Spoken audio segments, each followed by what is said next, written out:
ஒரு கடைக்கோடி தொண்டன், ஒரு திமுக ஆதரவாளன் மு.க. ஸ்டாலின் அவர்கள் தோத்து அவர் குளத்தூர் அழுததை பார்த்து பேச வந்த ஒரு நபருக்காக கழகம் என்ன செய்யும் அப்படின்றத நான் தெரிஞ்சுக்கிட்டேன். திமுகலாம் இருந்தீங்கன்னா பெருசா அவங்க ஒன்றும் ஹெல்ப் பண்ண மாட்டாங்க, விட்டு போயிடுவாங்க, நிறைய பேர் சொல்லியிருக்காங்க. எனக்கு டிவிக்கு இருந்து இன்வைட்ஸ்லாம் வந்துச்சு, இங்க வந்து பேசு அப்படின்ட்டு. நான் ஸ்டாலினுக்காக மட்டும்தான் இங்க நிற்கணும் அப்படின்னு சொல்லிட்டு இருந்தேன். ஆனா எனக்காக இந்த கழகமே நின்றுச்சு. எல்லோருக்கும் நன்றி. திமுகவோட சட்டத்துறை எவ்வளவு வேகமா செயல்படுது. ஒரு பேசக்கூடிய இளைஞனுக்கு பின்னாடி உடனே நின்று அவனோட கைதை ரத்து பண்ண வைக்குது, பொய் வழக்க தகர்த்தெறியுது அப்படின்னு நான் தெரிஞ்சுக்கிட்டேன். எல்லோருக்கும் பெரிய நன்றி. நான் பொதுவா அண்ணான்னு யாரையும் கூட மாட்டேன். முக்கியமா தினேஷ் அண்ணாவுக்கு இந்த இடத்துல நன்றி சொல்லிக்கிறேன். அவர் இல்லைன்னா எனக்கு என்ன ஆயிருப்பேன்னு தெரியாது. சேகராபந்து, தமிழ் பிரசன்னா, சட்டத்துறையில இருந்து இளங்கோ சாருடைய ஜூனியர் தாமோதரன், அப்புறம் நாதன் சார், சரவணன் சார், சந்துரு அண்ணா, கார்த்திக் அண்ணா, திலீபன் அண்ணா, இப்படி பல அண்ணாக்கள் கிடைச்சாங்க. சரண்யா நட்ராஜன், வனிதா, இம்ரான் அண்ணா.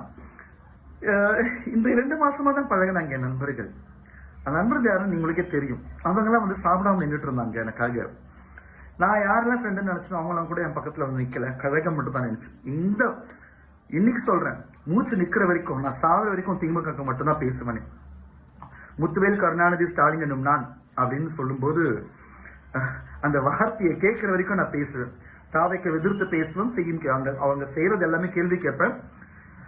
இனிமேல் நான் மட்டும்தான் கேள்வி கேட்பேன், என் கூட எல்லாரும் நின்று கேள்வி கேட்பாங்க, பதில் சொல்லிதான் ஆகணும். சாதாரணமா அவரோட திமுக காரன் அப்படின்னு சொல்ற மாதிரி ரொம்ப கெத்தா, ரொம்ப பெருமையா இருக்கு. நன்றி சொல்லணுன்ட்டு தான் எங்க இதுக்குள்ளே வந்தேன். பெரிய பெரிய நன்றி. நான் எல்லாரும் நேரில் சந்திக்கணும் நான் கடமைப்பட்டிருக்கேன். இன்னும் சில ப்ரொசீஜர்லாம் முடிஞ்சதுக்கு அப்புறம் நேரில் வர எனக்கு எந்த கான்டாக்ட்ஸும் இல்லை. நான் இந்த பழைய மொபைலில் இன்ஸ்டாகிராம் போட்டு இந்த நன்றி வீடியோ தெரிவிச்சு ஆகணுன்ட்டு தான் அதை போட்டிருக்கேன். எல்லாருக்கும் பெரிய நன்றி. கழகத்துக்கு பெரிய நன்றி. உதயண்ணாக்கு பெரிய நன்றி. பல பேர் அதில் பேசினாங்க. அன்பில் மகேஷ் அண்ணாக்கு நன்றி. ரொம்ப சந்தோஷமா இருக்கு. தேங்க்யூ. திமுக காரன் தான், என்னைக்கு இங்கே தான் பேசுவேன். என் தலைவனை சிஎம் சீட்ல உட்கார வரைக்கும் நான் மட்டும் பேசிட்டே இருப்பேன், தடுக்கவே முடியாது. டிஎம்கே ஆதரவாளர்கள் மத்தியில் தற்போது பரபரப்பாக பேசப்பட்டு வரும் ஒரு வீடியோ தான் இது. டிவிகேக்கு ஆதரவாக பேசிய பெண்களை இழிவுபடுத்தி பேசியதாக கைது செய்யப்பட்ட ஆர்ஜே சரண் சில மணி நேரங்களில் ஜாமீனில் வெளியே வந்தார். ஜாமீனில் வெளியே வந்த பிறகு அவர் வெளியிட்ட வீடியோவில் தனக்கு சட்ட ரீதியாகவும் மனதளவிலும் துணை நின்ற வழக்கறிஞர், டிஎம்கே ஆதரவாளர்கள் மற்றும் நண்பர்கள் அனைவருக்கும் மனமார்ந்த நன்றியை தெரிவித்துள்ளார். மேலும் டிஎம்கேக்கு ஆதரவாக பேசினால் யாரும் உனக்கு துணையாக வரமாட்டார்கள் என்று பலர் சொன்னார்கள்.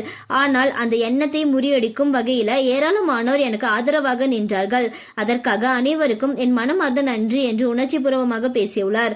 அது மட்டுமல்லாமல் தனக்கு உதவியவர்களுக்கு பெயர்களை ஒவ்வொன்றாக குறிப்பிட்டு நன்றி தெரிவித்ததும் சமூக வலைதளங்களில் கவனம் பெற்றுள்ளது. இந்த வீடியோ தற்போது டிஎம்கே ஆதரவாளர்கள் மத்தியில் வேகமா வைரலாகிட்டு வருது. இந்த விவகாரம் குறித்து உங்கள் கருத்து என்ன? ஆர்ஜே சரண் பேசியது பற்றி நீங்கள் என்ன நினைக்கிறீங்க? உங்களோட கருத்தை கமெண்ட்ல சொல்லுங்க. மேலும் இந்த மாதிரியான ட்ரெண்டிங்கான அப்டேட்ஸ்க்கு நம்மளோட சேனல்ல சப்ஸ்கிரைப் பண்ணிக்கோங்க.